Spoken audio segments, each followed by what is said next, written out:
Problems ఉంటే 2 సీజన్లో పూర్తి చేశాం.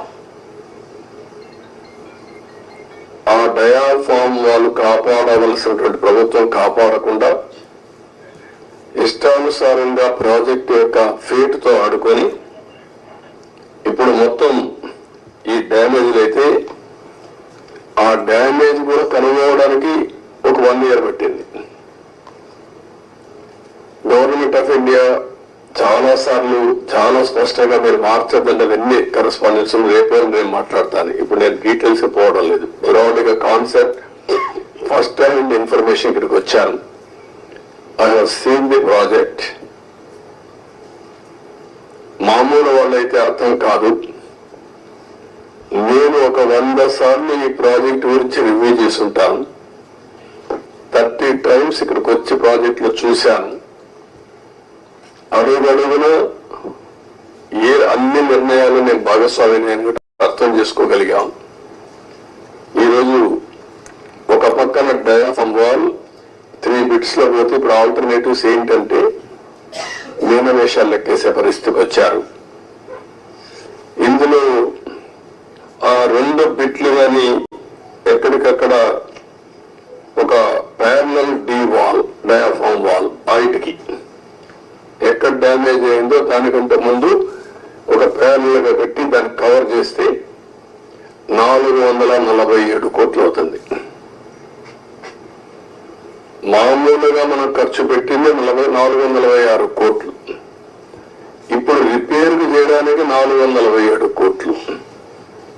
ఓకే, మొత్తం దాని అప్పటికి కూడా గ్యారంటీ లేదు.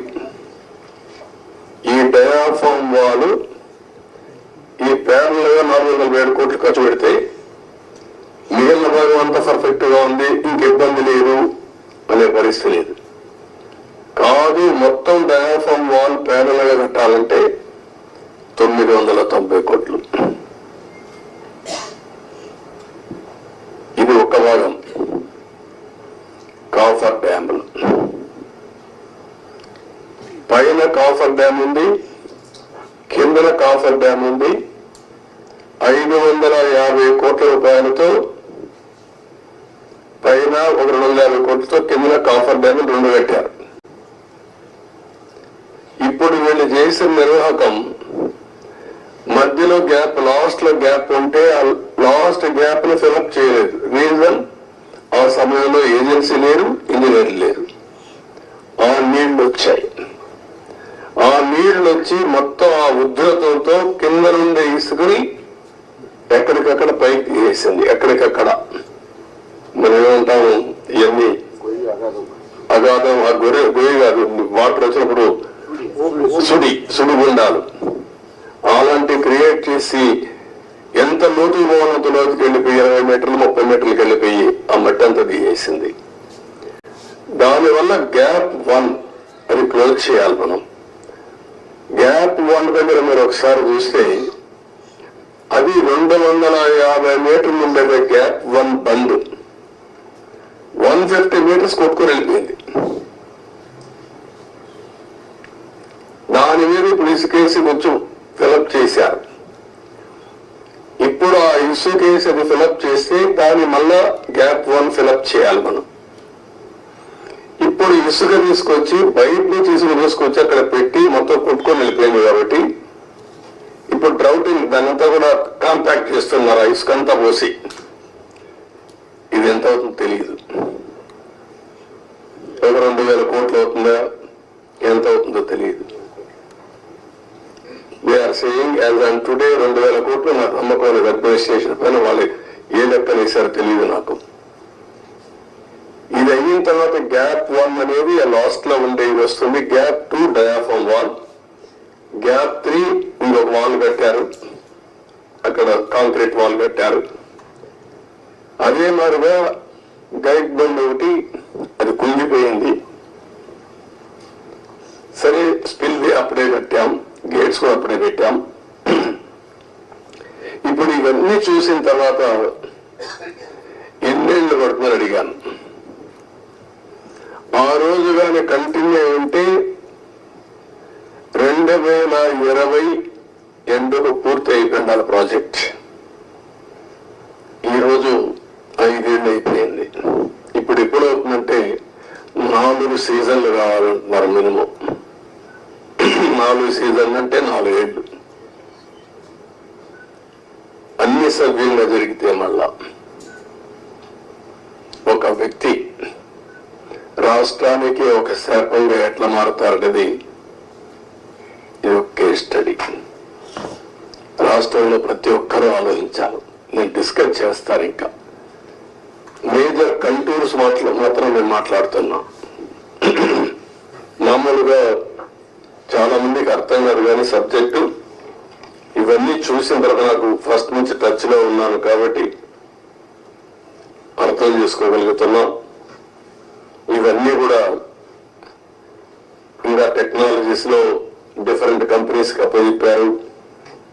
ఒక Messrs Afry India private limited Noida Sweden company వాళ్ళని సెంట్రల్ వాటర్ కమిషన్ రికమెండ్ చేశారు. దీని కూడా వైపులో స్టోన్ కాలమ్స్ ఇవన్నీ కూడా ఏ విధంగా చేయాలి, ఎట్లా మీరు అక్కడ చూసింటారు. శాండ్ అంతా కూడా గుట్టలు గుట్టలుగా పోసారు. దాన్ని అంతా కూడా కాంపాక్ట్ చేయాలి. అంటే దాన్ని కన్సాలిడేట్ చేయాలి. కన్సాలిడేట్ చేస్తే లీకేజెస్ తగ్గుతాయని.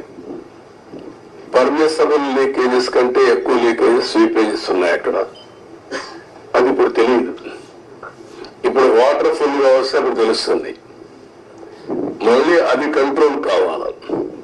అది కంట్రోల్ కాకపోతే ఆ నీళ్లు వచ్చేస్తే కాఫర్ డ్యామ్ ద్వారా డయాఫామ్ వాల్ చేయలేము. దీన్ని లిఫ్ట్ చేయాలంటే ఇంకొక ప్రమాదం. వచ్చిన వాటంతా లిఫ్ట్ చేయాలంటే దానికి డబుల్ ఎక్స్పెండిచర్. మళ్ళీ ఎంత కాంప్లికేట్ చేయాలనో అంత కాంప్లికేట్ చేశారు. ఎన్ని చిక్కుముడు వేయాలో అన్ని చిక్కుముడు వేశారు. ప్రాజెక్ట్ ని గందరగోళం చేశారు. ఇవన్నీ ఇంకా నేను స్టడీ చేస్తున్నా. ఫస్ట్ ప్రైమరీ నేను ఏదైతే ఫస్ట్ తద్వారా ఎవ్రీ ఎకరాకు నీళ్లు ఇవ్వాలనుకున్నా. అందుకే మీరు చూస్తే 14-19లో ఆవరేజ్ అని ఎవ్రీ ఇయర్ 13,683 కోట్లు ఖర్చు పెట్టాం. ఆవరేజ్ వీళ్ళు వచ్చిన తర్వాత దాన్ని 7,100 కోట్లు తగ్గించేశారు. బడ్జెట్ పెరిగింది, ఎక్స్పెండిచర్ తగ్గించారు. ఆ డబ్బులు కూడా కాంట్రాక్టర్లకు అడ్వాన్స్ ఇచ్చుకున్నారు తప్ప ఎక్కడ ఏ పని కాలేదు. అంత మునుపు కూడా రాజశేఖర్ ముఖ్యమంత్రిగా ఉంటే 4,200 కోట్లే ఖర్చు పెట్టాడు. తర్వాత 3,430 కోట్లు ఖర్చు పెట్టారు.